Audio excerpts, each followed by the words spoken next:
convidamos a todos para assistirem agora o debate ao vivo do painel Oportunidades e Desafios do Setor Move com os nossos palestrantes.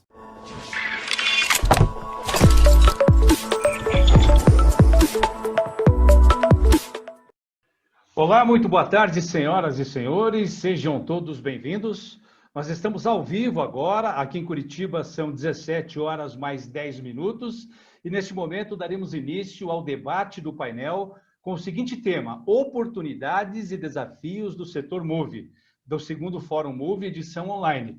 Neste momento, nós temos aqui a honra de contar com a participação dos seguintes palestrantes: senhor Valério Marocchi, da FIEP, Federação da Indústria do Estado do Paraná, senhor Carlos Evangelista, presidente da ABGD, Associação Brasileira de Geração Distribuída, o senhor Guilherme Nagamini, da L8 Energy, e o senhor Marcelo Souza, da FIMER do Brasil. Antes de darmos continuidade ao nosso debate, senhoras e senhores, nós temos algumas informações aos internautas que estão nos acompanhando neste momento. Deslizando o mouse na tela que está assistindo a transmissão, é possível visitar os estandes dos nossos patrocinadores na feira virtual do segundo Fórum Move, o Fórum Internacional de Mobilidade Urbana e Veículos Elétricos, edição 100% online. Ali, você, amigo internauta, pode visualizar todos os estandes de forma interativa, acessar as redes sociais das empresas patrocinadoras, ver os vídeos institucionais, acessar catálogos de serviços e produtos e também falar diretamente com o assistente via WhatsApp, ok? Basta passar o mouse por cima do stand e acessar todo esse conteúdo. Amigo internauta, aproveite essa oportunidade para conhecer os nossos patrocinadores. Acesse agora a nossa feira virtual.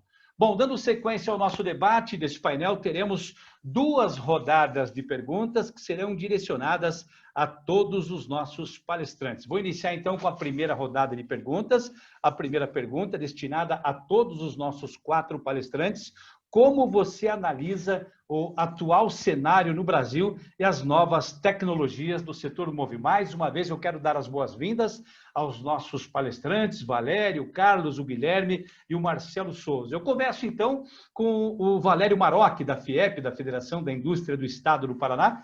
Valério, na sua opinião, como você analisa o atual cenário no Brasil e as novas tecnologias do setor Move? Obrigado, seja bem-vindo ao nosso debate aí, Valério. Uma boa tarde a todos, aos nossos assistentes, também aos nossos painelistas. Uma boa tarde, Paulo. Primeiramente, agradeço pela oportunidade de participar desse painel, desse evento. Já é a segunda edição e eu participei da primeira edição também. Foi um prazer, como da primeira e como tem sido da segunda. Em relação à pergunta lançada, né?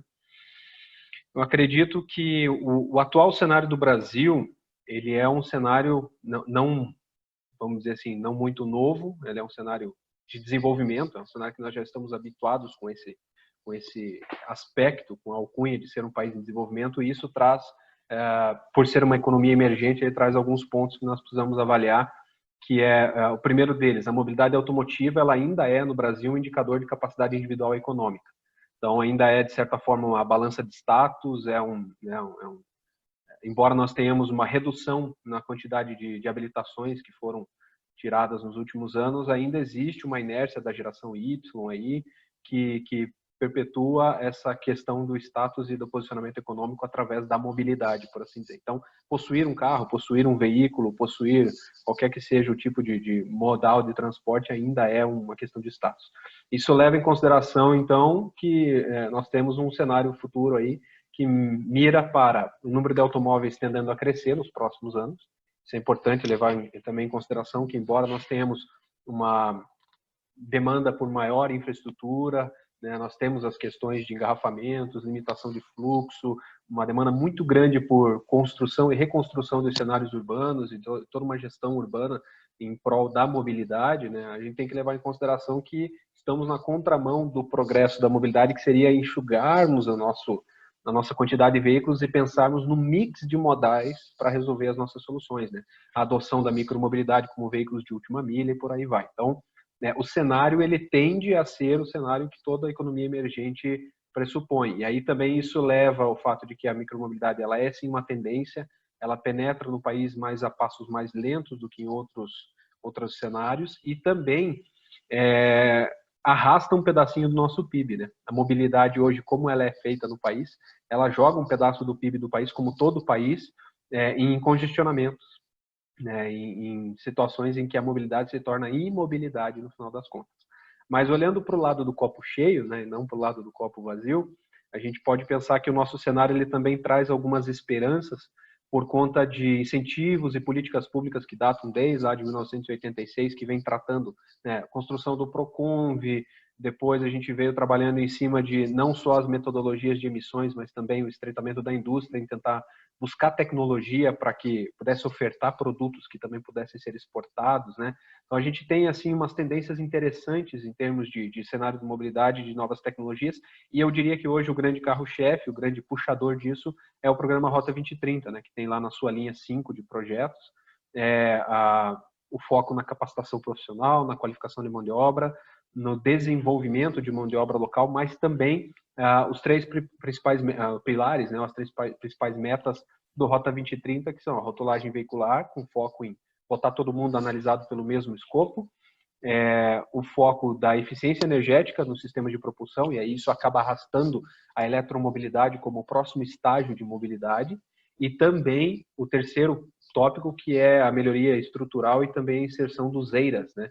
São os Advanced Driving Assistance Systems, né? Os sistemas de assistência à pilotagem, hein, dos veículos, e isso traz sim uma carga muito tecnológica para os veículos dos próximos anos. Então, esse programa ele puxa essa demanda, né? Ele faz ele abre uma barreira que existia aí no nosso desenvolvimento e começa a trazer também benefícios como diminuir a nossa distância tecnológica para outros países. Então a gente também começa a pensar não só em ofertar mobilidade para as nossas soluções locais, mas também exportar as soluções que nós viemos a desenvolver em território nacional para outros mercados. Muito obrigado, Valério. Eu vou repetir a pergunta aqui agora para o nosso Carlos Evangelista, o presidente da BGD, porque, Carlos, a todo momento nós estamos com novos internautas, é rotativo, tem novos internautas entrando, acompanhando aqui no mundo inteiro. Eu repito a pergunta agora para você, Carlos. Como você analisa o atual cenário no Brasil e as novas tecnologias do setor MOVE? Seja bem-vindo mais uma vez, Carlos Evangelista, presidente da BGD, aqui é o nosso debate. Obrigado, PC. Eu que agradeço, cumprimento os colegas que estão comigo aqui debatendo esse tema tão atual que é mobilidade elétrica. Quando eu vejo as apresentações e começo a estudar o assunto, me lembra muito geração distribuída, quando começou lá em 2012, né? Micro e mini geração distribuída, regulamentada pela 482. Então, você tinha lá 5, 10, 20 mil sistemas, a gente até se abraçava, chorava, ficava emocionado, mas, na verdade, nem arranhava a matriz elétrica brasileira ou a possibilidade de 84 milhões de pessoas irem para a geração distribuída. Coisa similar, aguardadas devidas comparações, analogamente, podemos ver que acontece a mesma coisa com mobilidade elétrica, né? Falando só de um trechinho pequeno de mobilidade elétrica, que é carro, porque é muito mais do que isso. Hoje a gente tem lá no Brasil 47, 48 milhões de veículos, né? Fala-se em 20 mil carros elétricos, então 0,05% ainda, está muito pouco para a gente ter qualquer massa crítica, fazer previsões e saber para onde vai. E isso é exatamente o meio copo cheio que o colega, que o Valério combinou. Tem um mar de oportunidades para acontecer ainda. É quase que imprevisível dizer o que irá acontecer nos próximos anos, exceto alguns pilares básicos que a gente vê acontecendo em outros países do mundo que estão mais adiantados, mais à frente do que nós na mobilidade. Mas hoje é um mundo global, as coisas rapidamente se expandem. A gente pode fazer comparação também com telefonia, né? A área de telecom. Antigamente, a gente tinha, cada estado do Brasil tinha uma operadora. Lá tinha a Telesp, aqui em São Paulo, a Telerge, lá no Rio, a Telemig, e aí vai. Na hora que você escolheu o telefone lá, você falava, eu só quero fixo, nem tinha o móvel, né? Hoje mudou completamente isso. Você escolhe se você quer fixo ou móvel. Aliás, o fixo praticamente acabou. Você escolhe se o teu plano vai ser empresarial, individual, se vai ser com aparelho ou sem aparelho, se vai ser pós-pago ou pré-pago. Você compra por volume, por tempo, por velocidade, streaming, voz, dados, roaming. E, além disso, você pode usar WhatsApp, Zoom, Teams, Skype, enfim. um espectro muito amplo de escolhas e possibilidades que a tecnologia nos trouxe. A tecnologia e tudo que vem junto com ela vai fazer e já está fazendo isso também com mobilidade elétrica. Em todos os setores, carro, barcos, trens, caminhões, scooters, eu até citei um pouco, motos, motocicletas, né, dizendo, isso vai mudar completamente a maneira da gente conseguir interagir, inclusive com o setor elétrico, né? Não se comentou profundamente, mas a gente já tem visto alguns estudos em que eu chego com o carro em casa e carrego o meu carro, ou ao contrário, o meu carro sustenta a minha casa, porque de dia não tinha ninguém, eu joguei energia ao excedente durante o dia, à noite eu carreguei as baterias eu posso passar para o carro, ou vice-versa. Então, são tantas possibilidades que a única certeza que a gente tem é que isso vai mudar completamente a maneira de nós interagirmos com as coisas, com o setor elétrico e, portanto, com todos os recursos que são necessários para manter isso funcionando. Tem um universo maravilhoso pela frente e nós somos privilegiados por estar vivenciando isso. Obrigado, PC. Obrigado, Carlos Evangelista, presidente da BGD, Guilherme Nagamini, da L8 Energy. Seja bem-vindo aqui ao vivo ao nosso debate. E eu quero saber a sua opinião também, Guilherme, como você analisa o atual cenário no Brasil e as novas tecnologias do setor móvel. Seja bem-vindo, Guilherme. Obrigado, agradeço o convite e estão meus cumprimentos a todos os participantes, né, o Marcelo, o Valério e o Carlos, né. Foi interessante o que o Carlos falou sobre o telefone. O telefone, na minha época, ele era um investimento, né? Era difícil, levava 2 anos para a gente ter uma linha, e era um investimento porque eram $2.000, né? E você poderia, né, conseguir alocar ou fazer qualquer outra transição. E de um tapa, né, quando a tecnologia da mobilidade celular, né, do telefone móvel começou, isso foi, assim, foi dizimado, né? É muito rápido, realmente, a transição, né? Ou seja, nós, como usuários, né, nós nos acostumamos muito fácil com coisa boa, né? Então, quando nos vimos as vantagens que tem o celular, assim, foi muito rápido, né? E com relação à mobilidade, né, até a gente estava conversando um pouco antes, né, dessa nossa discussão aqui, que não tem volta, é uma coisa que é a nossa realidade hoje, né? Apesar do planejamento no sistema elétrico, ela, né, ser planejada há décadas atrás para ter esse momento, isso tem diminuído muito, né? Esse planejamento hoje não é tão efetivo e consistente porque a velocidade de toda a evolução está sendo muito mais rápida, né? O planejamento que a gente tem de mobilidade, falava-se muito em carro elétrico, né, em ônibus elétrico, só que o sistema elétrico como um todo ela tem que planejar para que possa comportar toda essa demanda, né? Isso a gente não dimensiona tão facilmente, né? E hoje, às pressas, vamos ter que adequar, né? Com certeza, o sistema não está adequado ainda para comportar que seja 20 mil hoje, né, carros elétricos. Se chegasse em 1.000, eu não sei como que as próprias concessionárias de energia, ou o próprio sistema, vai conseguir suprir de uma maneira coerente. Então, não só a mobilidade elétrica, como a gente fala, mas assim, toda a estrutura no entorno dela, né, como o sistema de gerenciamento de energia, como a gente vai fornecer, como que vai ser vendido, como vai ser comprado, tudo isso ao redor tem que evoluir também, né? Então, não é só um item que tem uma evolução, ela puxa uma gama de soluções, que é até o que eu falo no meu discurso lá sobre o desafio dos distribuidores. A gente tem que tentar fornecer soluções de vários fornecedores que já visionariamente, né, começaram a desenvolver esses produtos há muito tempo atrás, né?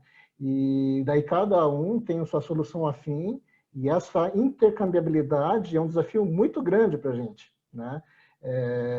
Todo mundo, né, vai querer que seja a sua solução no sistema, mas nós não podemos ficar reféns, né, de uma solução. Então, os fornecedores, eles acabam fazendo de uma maneira para, claro, preservar o seu produto, Mas então essa parte de intercambiabilidade, de fornecimento de energia, por isso que a gente fala bastante na energia alternativa, né? Não somente achar que é centralizada, né? vai comportar, que ela não vai comportar. A verdade é essa, né? Dependendo da demanda, a gente ainda não consegue estimar, mas é muito grande, né? Com a expansão. Então temos que ter essa visão de estruturas, desde a geração, né, até como a gente vai alimentar esses carros na proximidade, né, do nosso usuário final, né? Então, eu vejo que essa expansão da mobilidade, tudo bem que o carro, né, eu aprendi até nas palestras que estão tendo, o carro elétrico já existe desde 1800 e alguma coisa, né? E só agora está sendo, né, realmente efetivado, né? Mas startado isso, né, iniciada essa expansão, a velocidade que vai se tornar, eu imagino que vai ser muito grande. O Marcelo, né, que é da FIMA, ele vai poder corroborar com mais essas opiniões, mas assim, as soluções que se tem hoje é uma solução rápida, né, que foi desenvolvida há muito tempo, mas a evolução dessas soluções também vão ser rápidas, né? Então, não só a solução que a gente vai colocar agora na infraestrutura agora, né, já é uma coisa diferente, como a expansão e a melhoria delas, ou seja, a gente vai ter muito mercado de melhorias, né, e adequações gigantesco. Então, a gente tem que estar preparado, né? Nós, como distribuidores, estamos nos preparando com informações com os fornecedores, exatamente para poder atender mais adequadamente o mercado, né? Essa é a visão que eu tenho da expansão da mobilidade. Muito obrigado, Guilherme. Só para os nossos internautas que estão chegando agora, estamos debatendo aqui as oportunidades e o desafio do setor MOVE, esse é o tema. Aqui no segundo Fórum MOVE, o Fórum Internacional de Mobilidade Urbana e Veículos Elétricos, esse evento que é 100% online. Bom, vamos agora com a opinião, então, do Marcelo Souza, da FIMER, né? FIMER Brasil.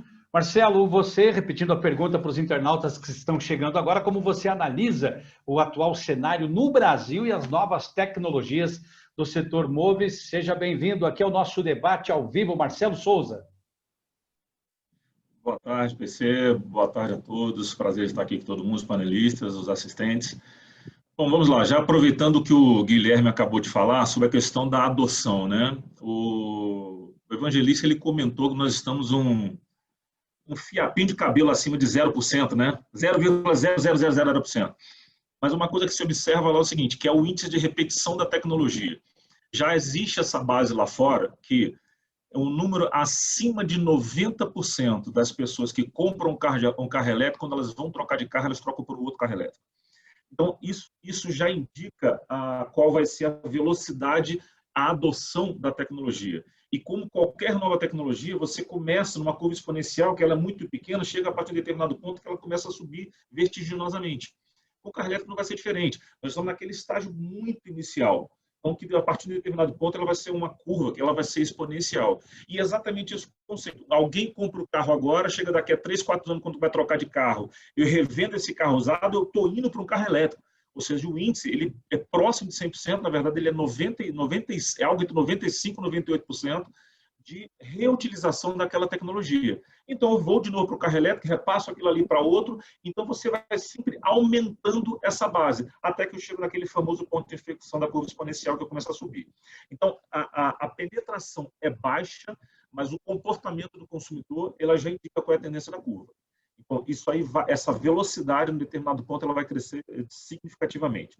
Quando eu vou para o lado da tecnologia, eu diria que mais do que a tecnologia de carro em si, já está havendo uma clara evolução, não é as baterias, o preço da bateria está caindo vertiginosamente, está aumentando a densidade energética das baterias, de forma que eu faço com que no mesmo piso do carro eu consiga ter cada vez mais autonomia, eu consigo baratear o carro, isso aumenta a autonomia, eu diminuo aquela questão da ansiedade do range, eu aumento o poder aquisitivo para comprar o carro, então tudo isso a tecnologia ela vai envolvendo. Mas acho que mais do que isso, é uma questão de uma mudança cultural. Nós estamos vivendo uma era de mudança cultural do comportamento do consumidor. É o tal do consumir como serviço. É aquele que é as a service, né, que é o AAS. Aí você tem um software como serviço, é o software as a service, o SAS, tecnologia como serviço. E a mobilidade como serviço também. Ou seja, é mobility as a service. O que seria infomobilidade como serviço? É o chamado car sharing. Então, você passa nós estamos gradativamente, a geração mais nova, não necessariamente ela quer possuir o carro, ela quer ter o carro. A gente está mudando um padrão de forma muito incipiente, a gente está mudando um padrão da chamada custo total de propriedade para o custo total de mobilidade. Então, as pessoas elas estão saindo de querer ter o carro para o querer me mover. E aí, na hora que eu vou para o querer me mover, é que eu entro na mobilidade como serviço. Eu estou mobilidade como serviço em vários aspectos. Eu entro desde o patinete simples, o patinete elétrico, o carro elétrico, uma bicicleta elétrica, ou seja, eu entro em vários itens que entram na questão da mobilidade elétrica. Eu começo a criar soluções tecnológicas de equipamentos de maquinário e de gestão de rede, e aí é que entra a questão da tecnologia, das novas tecnologias. Eu começo a criar uma série de soluções que vai me permitir fornecer o serviço de mobilidade. E, gradativamente, a galerinha que vem aí atrás, mais nova, ela cada vez mais ela vai querer menos ter o veículo, menos ter a propriedade do veículo. Ela vai querer mais se movimentar. Ela ainda deseja a propriedade pela dificuldade da movimentação. Se essas soluções de mobilidade elas começarem a fluir e começar a surgir novas soluções que já está acontecendo, essa chave ela vai começar a virar de maneira muito rápida. Então eles vão dizer, não quero ter o carro, eu quero me mover. Se eu me movo mais rápido do que eu tendo o meu próprio carro, procurar lugar para estacionar, e engarrafamento, tudo, eu prefiro me mover. E esse custo total da mobilidade, ele já está começando a ser mais baixo do que o custo total da propriedade. Então, essa é a tendência do mercado, não lá fora, que naturalmente está no estágio um pouco mais adiantado, mas aqui no Brasil também. Muito obrigado, Marcelo. Eu vou passar de imediato aqui já para a nossa segunda rodada de perguntas, começando com o nosso Valério Marocchi, da FIEP. A pergunta agora é a seguinte, Valério, na sua visão, qual a melhor estratégia para o futuro do setor Move no nosso país? Fica à vontade, Valério. Acho que se alguém soubesse essa resposta, já teria alguém ganhando dinheiro com isso, né? Mas, bom, vocês trouxeram a problemática para a gente aí, vamos tentar responder, né? Fazendo um complemento, puxando o gancho do que o Marcelo comentou ali, do Mobility as a Service, né? A mobilidade como um serviço, ela, na verdade, ela vai além até do car sharing, né? A mobilidade como um serviço é a integração de diversos serviços diferentes de mobilidade, né? O estado da arte é o que já existe em testes aí e em algumas aplicações em algumas regiões. Os Estados Unidos tem sido um bom palco para isso, a Europa também, que é você ter, ao invés de você ter um aplicativo do Uber, do Cabify, do Táxi 99, da Green, da Yellow, você ter uma plataforma de mobilidade, sei lá, da prefeitura ou da cidade ou daquela localidade, em que a partir daquela única plataforma você faz toda a questão de pagamentos, seleção de veículos para compor o teu trajeto numa determinada rota com mais de uma solução naquele trajeto.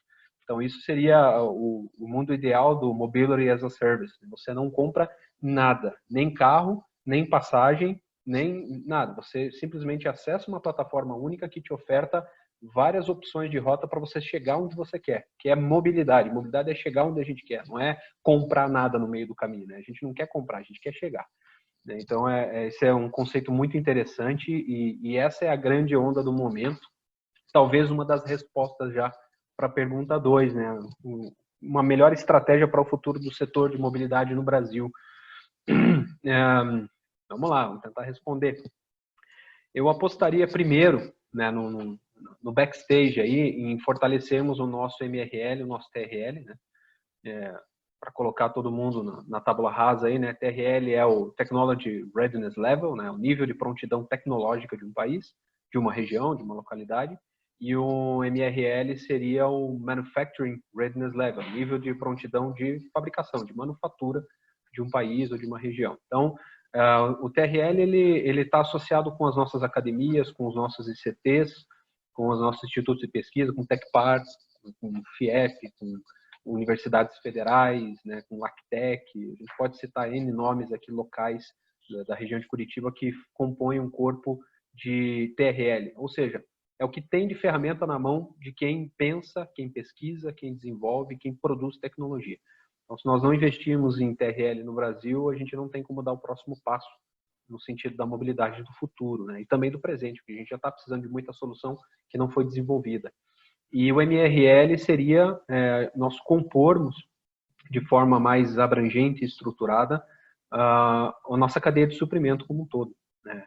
Vou citar um exemplo, que inclusive eu dei uma entrevista em janeiro, finalzinho do mês de janeiro, justamente quando a Yellow anunciou que ela fecharia a maior parte das suas praças de serviço de sharing aí da micromobilidade, né? E tinha ficado na época com apenas 3 cidades, aí eles passaram a concessão para Green, e depois para iFood, e no fim virou sorvete, né? O que aconteceu ali? Talvez uma má análise de modelos de negócio, com certeza, é um dos principais pontos, mas a gente também não pode esquecer que o MRL era fraco, né, para esse tipo de serviço. Nós não temos nenhum dos produtos que compõem aqueles tipos de veículos aqui no Brasil sendo fabricados. Então, tudo dependia da importação. Então, tem morosidade, flutuação de custos, dificuldade com o controle de qualidade daquilo que chega para poder fazer a manutenção, né? E aí já entra o retrofit disso tudo, que é a falta de TRL que possa gerar soluções que adaptem esses produtos no Brasil para tecnologias nacionais. Então, a gente precisa fortalecer. E quando trazemos para a automotiva raiz, convencional, por assim dizer, para veículos de passeio, veículos comerciais leves e pesados, a mesma coisa acontece. Nós temos uma indústria histórica, né, que surge lá no Programa de Industrialização do Brasil e vem aí com seus 70, 80 anos de carreira, mas ela tinha um cunho, um foco totalmente diferente do que é a mobilidade hoje. E nós precisamos reformar essa indústria, transformar essa indústria de dentro para fora e de fora para dentro, de forma que o MRL dela consiga contemplar toda a nossa cadeia de suprimento. O pessoal é mais velho do que eu aqui, eu sou o mais novinho desse painel. A gente já teve uma fábrica de chips no Brasil, de circuitos integrados, vocês devem lembrar bem disso, né? Não temos mais, nós não fabricamos, é óbvio. O fator China ele é muito impactante nisso, é muito mais barato comprar pronto e jogar aquilo que veio estragado fora, e ainda assim a gente fica com uma parte do produto bom e aplica e ele funciona adequadamente, tem certa confiabilidade, mas nós dependemos tecnologicamente de tudo para conseguir fazer o nosso MRL acontecer. Então a nossa cadeia de suprimento precisa ser fortalecida, as nossas instituições de ensino, academias e institutos de pesquisa precisam desenvolver tecnologia, e depois disso tudo nós podemos aproveitar o que nós temos de tecnologia já rodando no país para compor um mix de soluções. Isso é inclusive o mote, né, a temática de muitas empresas, muitos sistemistas automotivos, Tier 1, a maioria deles, que eles trabalham com mix de soluções. Eles não estão fechando o leque para a solução da eletrificação ou da fuel cell, né, ou somente dos motores a combustíveis sintéticos e etanol. Não, eles estão abrindo o leque para que, independente de qual seja a frente, nós precisamos dar sustentabilidade financeira, porque infelizmente a eletrificação não dá sustentabilidade financeira para quem produz. Ela é benéfica para quem adquire, mas não é benéfica para quem produz. Ainda nenhuma montadora no mundo conseguiu obter lucro, né? Não há profit em cima de vender veículo elétrico, né?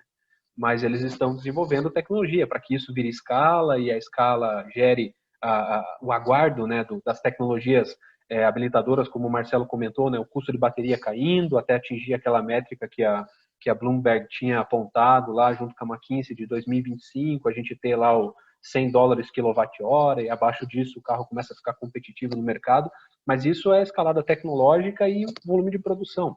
Então, enquanto a gente espera a escalada tecnológica e volume de produção, o que nós fazemos para dar uma resposta para a mobilidade no país?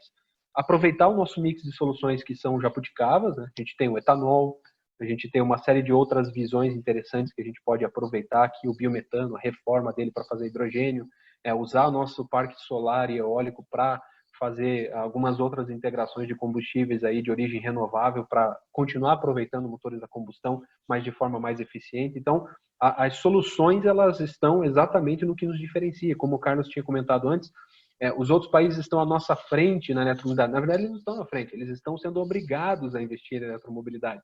Nós estamos à frente deles em termos de oportunidade e do nosso jeitão, né? 500 anos de acertos e erros, e o Brasil é um país que até o passado é incerto, né? Então, do nosso jeitão, a gente consegue tá nesse momento com a bola na mão, que é energias renováveis, ok.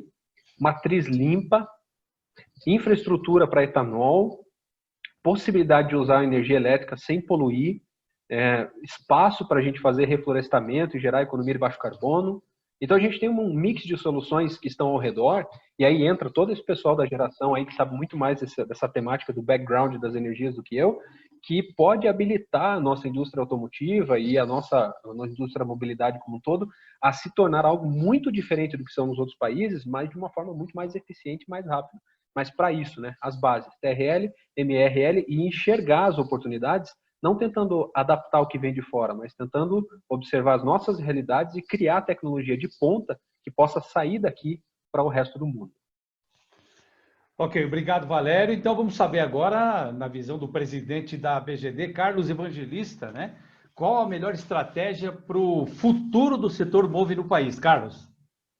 Obrigado, PC. Não, primeiro, queria dizer que eu também não sei quem que é o mais velho aqui. Deve ser o Guilherme ou o Marcelo.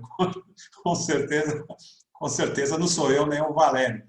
E nós fabricamos chip aqui no Brasil, mas nós também já fabricamos carro elétrico. Em 1974, até antes, quando nenhum de nós havia nascido ainda, já fabricavam carro elétrico aqui no Brasil. E, na verdade, o primeiro carro elétrico foi foi lá 1800, né? 1840. Então, a tecnologia é muito antiga. Só que agora a gente está discutindo, e foi colocado aqui, o próprio Marcelo foi de uma maneira interessante, é uma coisa que não tem volta, né? Ninguém que compra uma máquina de escrever e depois vai para o computador, ninguém vai atualizar para uma máquina de escrever mais moderna. Vai continuar no computador e vai fazendo upgrade do computador. A mesma coisa acontece com os celulares.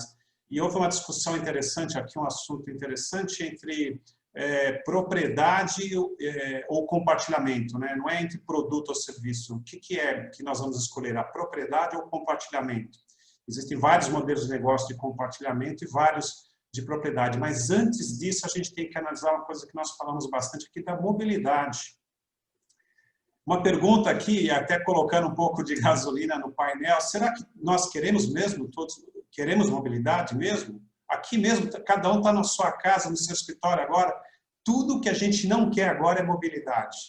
Um pequeno deslize, uma pequena mudança que houve na economia mundial e que nós menos queremos agora, ou porque não podemos, ou porque nos acomodamos, ou porque evoluímos para essa nova maneira de fazer as coisas, mas tudo que a gente menos quer agora é mobilidade. A gente quer ficar em casa, no trabalho e conseguir fazer as coisas de preferência usando um aplicativo que a gente consiga ter as mesmas condições de operacionalizar as coisas que nós tínhamos antes. É claro que isso não vai perdurar. Mais cedo ou mais tarde nós vamos voltar a querer mobilidade, e mobilidade provavelmente sem a propriedade, mas com compartilhamento. Talvez que nem a área de telecom, utilizando de exemplo novamente, e eu uso a área de telecom porque eu vim de telecom, né? Eu estava no meio da área quando houve a privatização aqui no Brasil, no século passado, né? Por coincidência, a gente está vendo a mesma coisa acontecendo no setor elétrico e, sem dúvida nenhuma, vai acontecer também na área de mobilidade. O que acontecia? A gente comprava, como colocou muito bem o Guilherme, pagava uma fortuna no telefone, a gente tinha a propriedade do telefone. Bom, só para ganhar bastante tempo, que hoje em dia as empresas de telecom, elas dão o telefone para nós, contanto que você use o plano deles, né? Fique assinante, tenha uma certa fidelidade. Esses dias eu vi um colega, essa ideia não é minha, eu vi um colega comentando, e por que as empresas de eletricidade também não fazem o mesmo, né? Dão o carro, contanto que você só abasteça a energia com eles. E aí você levando isso em fronteiras maiores, né? Nenhuma empresa de petróleo fez isso com o carro, algumas fizeram, mas era um caso muito específico. Você pode usar o carro, contanto que você abasteça meus postos de gasolina. Você pode usar o meu carro elétrico, contanto que você abasteça em tal distribuidora de energia, ou compra energia comigo, ou esse pacote de energia, com todas as possibilidades que isso demandaria. Então, essa discussão, ela passa pela sociedade, ela passa pelo modelo de negócio, passa por tecnologia, passa entre o custo de propriedade ou compartilhamento de diferentes maneiras de compartilhar os recursos. Quem vai ter a propriedade sobre o veículo, né? Que tipo de veículo vai ser e com qual tecnologia. Então, é um mundo tão diverso, com tantas possibilidades, que respondendo a pergunta, indo direto agora, é uma pergunta de muito mais de $1 milhão, eu teria que, eu não sabia, eu não sei essa resposta. Então, a minha sugestão é fazer o que foi feito na Suécia, ou na França, ou na Dinamarca. Lá em 2025, 100% dos carros fabricados serão elétricos. Ah, mas dá para fazer isso? É difícil comparar, né? A França tem uma indústria automobilística bastante robusta, né? Já a Suécia e a Dinamarca não se compara com a França. Na Inglaterra, em 2040, 100% dos carros vão ser elétricos. Daria para fazer isso nos Estados Unidos? A indústria automobilística americana é extremamente robusta, né? Algumas estão caminhando para isso. É quase que um risco político uma indústria anunciar. Em 2025, 100% dos carros fabricados aqui serão elétricos. É muito mais que tecnologia, né? É um risco de marketing, é um risco de negócio, é uma aposta.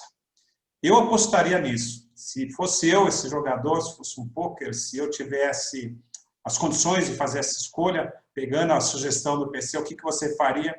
Eu faria isso. Eu daria datas para as indústrias começarem a fabricar somente veículos elétricos. Não é a melhor maneira, porque eu sempre fui um cara voltado para o mercado, né? O consumidor que diz para onde o mercado vai, não o mercado diz o que o consumidor tem que fazer, mas alguns setores muito específicos, talvez fosse uma maneira de dar um grande salto e a indústria, e com isso vem toda a cadeia de fornecimento e modelos de negócios, tem que acompanhar, mas a indústria começar só a fabricar carros elétricos. Se a gente pegar os números com mais detalhes, eu tenho certeza que os colegas se aprofundaram mais nisso, tanto do ponto de vista econômico, quanto do ponto de vista ambiental e do ponto de vista de rendimento. O carro elétrico, né?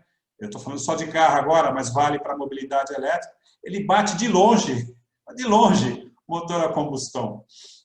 Inclusive, alguns estudos que eu vi de comparação de custos. É claro que nós não temos o ganho de escala que tem os motores a combustão, né? Então, aí perde. Mas uma análise a médio e longo prazo, o carro elétrico já está em boas condições. Não atingimos a paridade ainda, Valéria. Mas quando chegar a paridade, ninguém segura.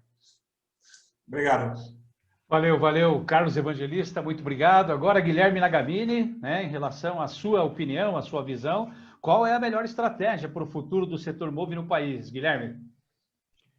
Né, vocês me deixam numa saia justa, né? Tem um pesquisador, né, da área, né, da FIAP ali, daí você tem um fornecedor de equipamentos e um especialista na área de expansão, né, de planejamento, né? Estratégia, assim, estratégia a gente talvez faça quando a gente sabe consegue prever o que vai acontecer, né? A estratégia que eu vejo, né? Só um adendo, tá? Eu gostaria realmente, como o Carlos Evangelista falou, de, ao invés de receber um celular, receber um carro elétrico, tá? Se as montadoras puderem dar, né, o carro elétrico para poder utilizar e fomentar, né? Eu aceito, tá? Mas a estratégia que eu enxergo é assim, a gente tem que acompanhar o mercado. A estratégia é o que está acontecendo hoje aqui. A gente está distribuindo e recebendo informações e conhecimento, tá? Para poder, com essas informações, conciliar as melhores soluções que podem ter no mercado e que a gente consiga expandir isso, né? Então, a melhor estratégia que eu vejo é acompanhar isso e da nossa parte aqui de distribuição, que impacta muito, porque a gente vai entregar um produto final para o usuário, então a gente tem que dar uma experiência positiva para o usuário, consistente, né? E com apelo sustentável, que isso não tem como ser diferente, né? E para isso a gente precisa trabalhar, nós precisamos trabalhar fortemente com relação à regulamentação, né? Regulamentação tem que ser muito firme, regulamentação técnica junto aos órgãos, porque como qualquer expansão, é diferente de eu falar com o Marcelo da Fimer, que tem um produto, uma empresa, uma solução consolidada. Quando começa a ter a expansão de novidades, começam a vir também os especuladores, aquele pessoal que faz, é muito legal, eu vou montar um produto aqui, um carregador que é mágico, né? Sem regulamentação, isso nós trazemos um problema o mercado. Então, é uma regra muito clara que a gente tem que ter junto com os órgãos, né? Essa padronização, né? E realmente trabalhar, né, com as empresas que realmente tenham essa visão de melhoria e de sustentabilidade dentro do mercado. Eu não posso me valer de um produto de uma empresa que é colocado, que eu revendo, né, que me traz uma solução muito boa, e daqui a 3 anos, quando começa a ter a validade, né, do tempo de garantia, começa a dar problema e ela sumiu, ela já não existe mais. A empresa não existe mais, né? Então, tudo isso, mais do que um planejamento, essa interação entre, né, distribuidor, pesquisador, fornecedor e os órgãos, né, ela tem que estar bem alinhada. E eu acho que esse tipo de fórum, né, é o que realmente faz com que a gente consiga ter consiga ter mais previsibilidade de uma solução mais sustentável e que não vamos trazer um problema mais para frente. Muito obrigado, Guilherme. Agora, para nós fecharmos esse nosso debate com o tema Oportunidades e Desafios do Setor Move, Marcelo Souza, da Firmer, é a sua vez agora, a sua opinião a respeito da sua visão, a melhor estratégia para o futuro do setor Move no país. Marcelo? Bom, eu vou numa outra direção que acho que não foi falada agora, da infraestrutura de energia, né? Mas antes eu vou responder a pergunta do evangelista sobre queremos mobilidade. Queremos sim, a gente quer disponibilidade de mobilidade. O ponto é o seguinte, nesse exato momento todo mundo quer ficar em casa, mas quando for para a rua, você quer mobilidade. É que nem a história da energia, você tem a demanda contratada, você tem a energia consumida. Você quer que esteja lá disponível para quando você precisar consumir aquilo lá. Então, hoje o que a gente quer? Disponibilidade e mobilidade. Se eu quiser, ela está lá. Se eu quiser, eu estou em casa tranquilo e está de boa. E, assim, o evangelista, né, assim, pô, ele aprendeu a dirigir, ele tirou a habilitação dele dirigindo o carro elétrico do Gurgel em 74, né? E depois ele fica de papinho aí, tudo assim.